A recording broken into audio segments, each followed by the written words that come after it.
I'm not sure how to say this or if I'll even post this, but one of my memories is talking to my dad after experiencing him being removed from our home for at least 10 days in the early 1970s. My father, in the early 1950s, served in the U.S. Air Force for 4 years and the U.S. Navy for 4 years down in Montgomery, Alabama, where he said it was obvious that blacks got worse sentences for the same crimes as whites who committed the same crimes. If you want to talk, which I don't like to, if you want to talk like that. But so that's 8 years full-time service in the Navy and the Air Force. And then my father served another 29 years in the U.S. Coast Guard Reserve. But about 15 years into that, 59 to about 72, my father was in the Coast Guard Reserve. But in 72, well after Kennedy's assassination and the escalation of the Vietnam War, my father had an argument at a bar with his commanding officer where he said, Lyndon Johnson cares more about helicopter contracts than U.S. American boys being sent into that theater. Well, it escalated, and supposedly my father was told that he attacked his commanding officer.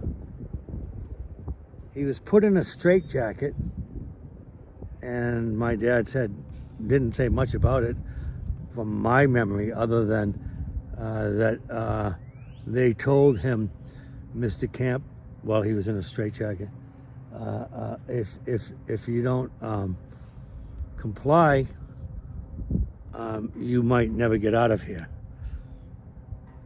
So we were 10 years old and 15 years old and 13 years old, and we didn't know what was happening. But anyways, the amazing story for my dad is that he was exonerated from that libel, that he started a fight with his commanding officer. He didn't. And then after that, my father served another 15 years, in the United States Coast Guard Reserve.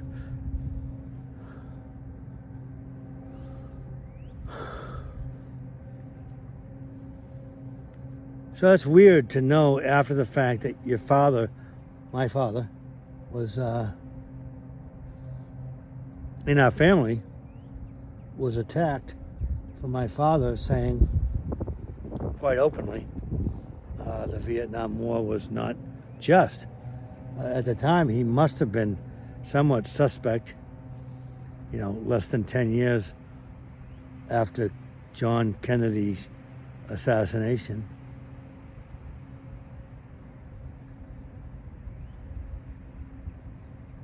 So, I'm not sure what the main point is other than my father, through the system, was exonerated and served another 15 years in the United States Coast Guard Reserve. But it did impact us as a family. My father said he had 3 real estate deals going that were basically done deals. And that after he got out of, I don't know if it was McLean or where they sent him, after throwing him in a straitjacket,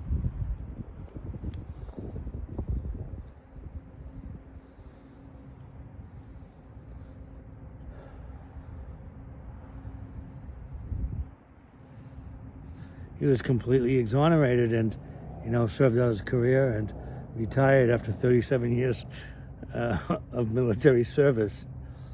But someone who believes in his country as much as my dad did, and obviously believed in free speech and right to disagree, had to live that with his own life, where he was beat up. And my mother and my father must have been going through difficult times,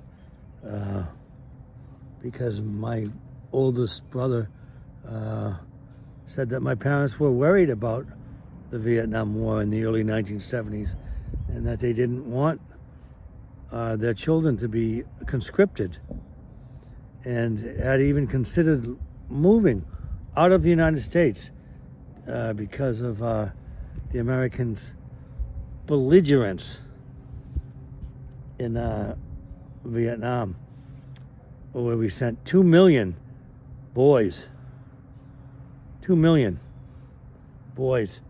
to fight in another country against Asian Vietnamese. So the point of the story, I don't know what is, other than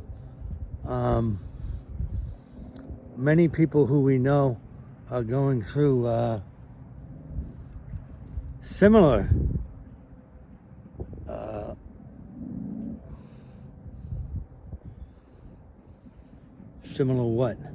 Similar violence against just the basic, what we assume, constitutional rights to free speech. To what's the point of free speech? Well, it's to reasonably change policy. So, I don't know, again, what my parents went through. It must have been a dark night of the soul for both of them to some extent. My mother trying to understand her husband, but also understanding him quite well. She doesn't want her sons sent to a war that is